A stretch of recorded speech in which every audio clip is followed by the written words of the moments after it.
Hey friends, welcome back to my channel. My name is Victoria and today we're going to be talking about some authors that I want to prioritize in 2023.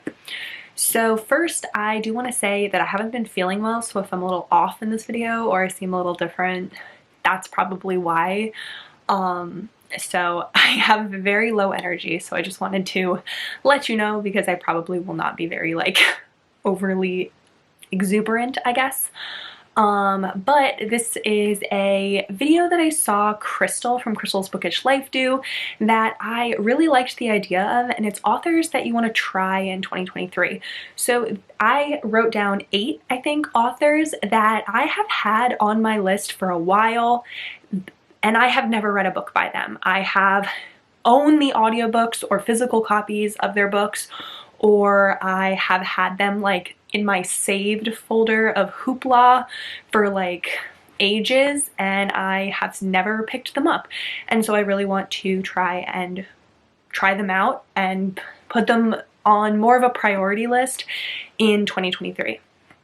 So the first one that I have is actually a historical romance author, and that is Eloisa James. I'm gonna reach right here because that's where my Eloisa James books are.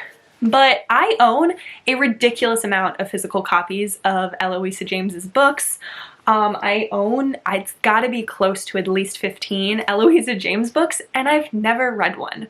And she seems like a historical romance author that I would like, very fun. This series specifically that I happened to grab is the Wilds of Lindau Castle series, and it follows a family, which is my absolute favorite thing in romance, is series that follow families. And so I really think that I'm going to like her. I really want to try and get back into historical romance in 2023 because I think I read maybe 4 historical romances the entirety of 2022, which is really sad because I really do love historical romances. I just didn't make them a priority in 2022, and I would really like to in 2023. So Eloisa James. I don't know much about her. I can't speak on her writing style or anything. I know that people like her, and I know that I own a lot of her books, and they seem, based on the synopsises, as something that I would like, so that's why I put her on this list.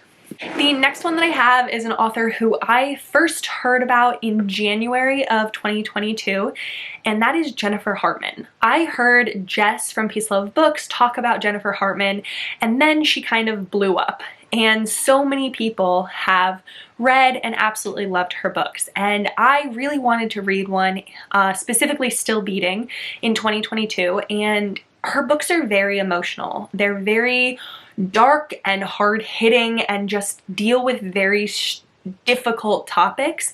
And I was not in the correct mental state to read a book like that in 2022 when I was going to try and read them.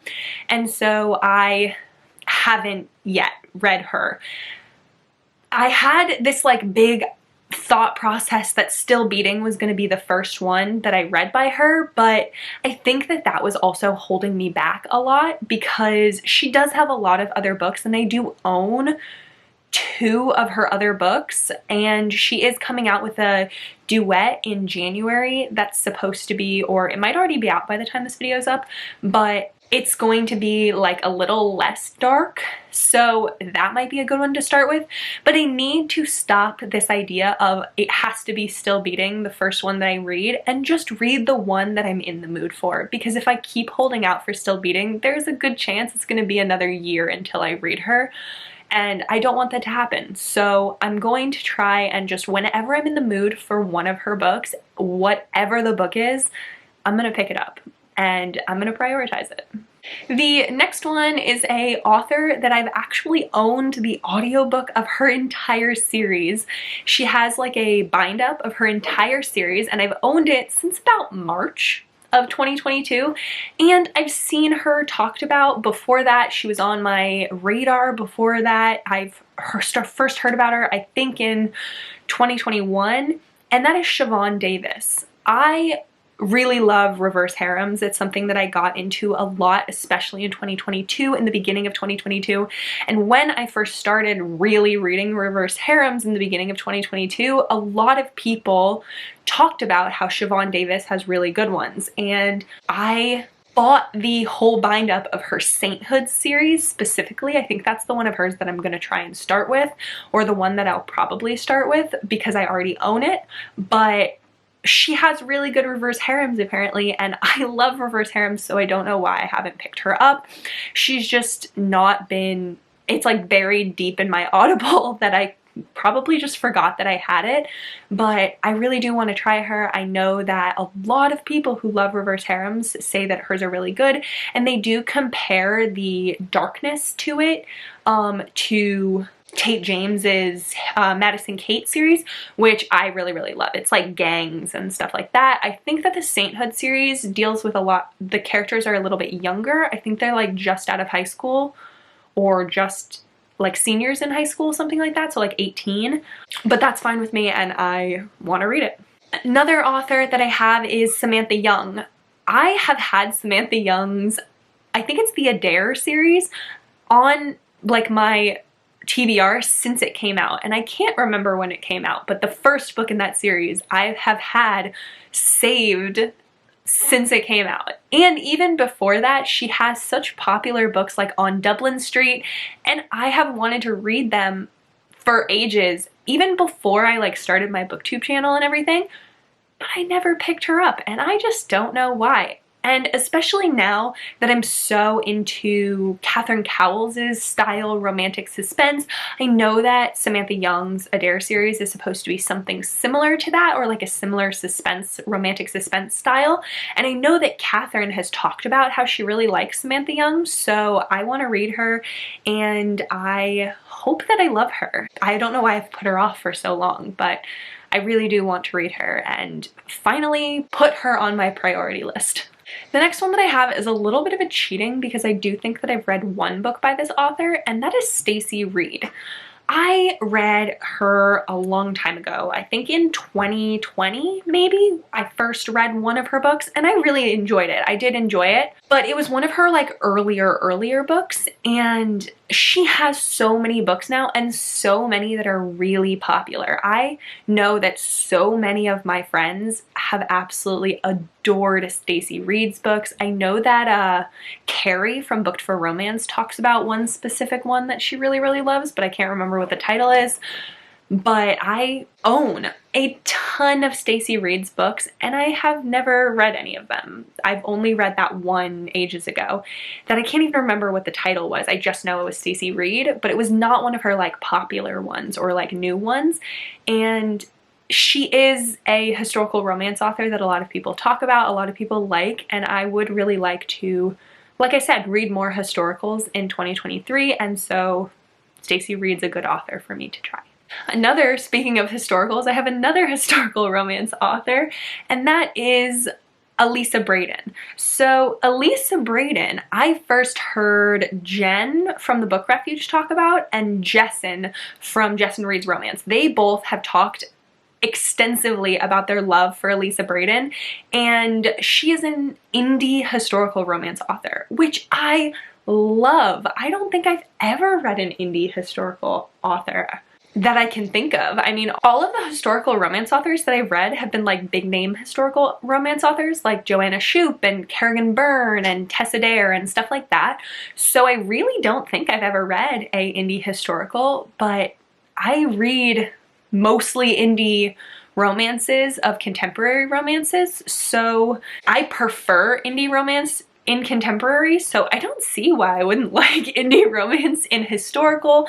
So I really do want to support an indie historical author, and I've heard that she has absolutely amazing books. She does have a bunch of them, or a couple of them, on Hoopla, so I'm definitely going to download those audiobooks, and I would love to support an indie historical author. The next author that I have is Michalea Smeltzer. So Michalea Smeltzer is similar to Jennifer Hartman in that I have Sweet Dandelion and I have the paperback. I first heard McKay from Oh Hey It's McKay talk about Michalea Smeltzer, specifically in reference to Sweet Dandelion, and I think that was in her 2021 favorites video. And I know that that one is a student teacher one, or a guidance counselor and a student one. And that one, like I said, is similar in the sense similar to Jennifer Hartman in the sense that I've been holding out for being in the mood for Sweet Dandelion, but Michalea Smeltzer has so many other books. She has so many other books. She has a Rockstar one that's coming out in January. It might already be out, that I'm really, really interested in. She has a hockey one that I'd be interested in. She has I can't remember what the series is called, but I'll put the picture over here of like this series that she has that it always looked really interesting. I will say that in regard to Michalea Smeltzer, I will not be reading the Confidence of Wildflowers duet, whatever, if I think that might be the first one, whatever, Confidence and Resurrection of Wildflowers. I will not be reading that one. That's just not something that I would like, but she does have a lot of other books, and I have just been holding out on waiting for Sweet Dandelion for me to be in the mood for Sweet Dandelion, and I don't need to do that. So I'm going to just pick up any Michalea Smeltzer that I seem to be in the mood for and try her out, because I do think that she could be an author that I would really enjoy.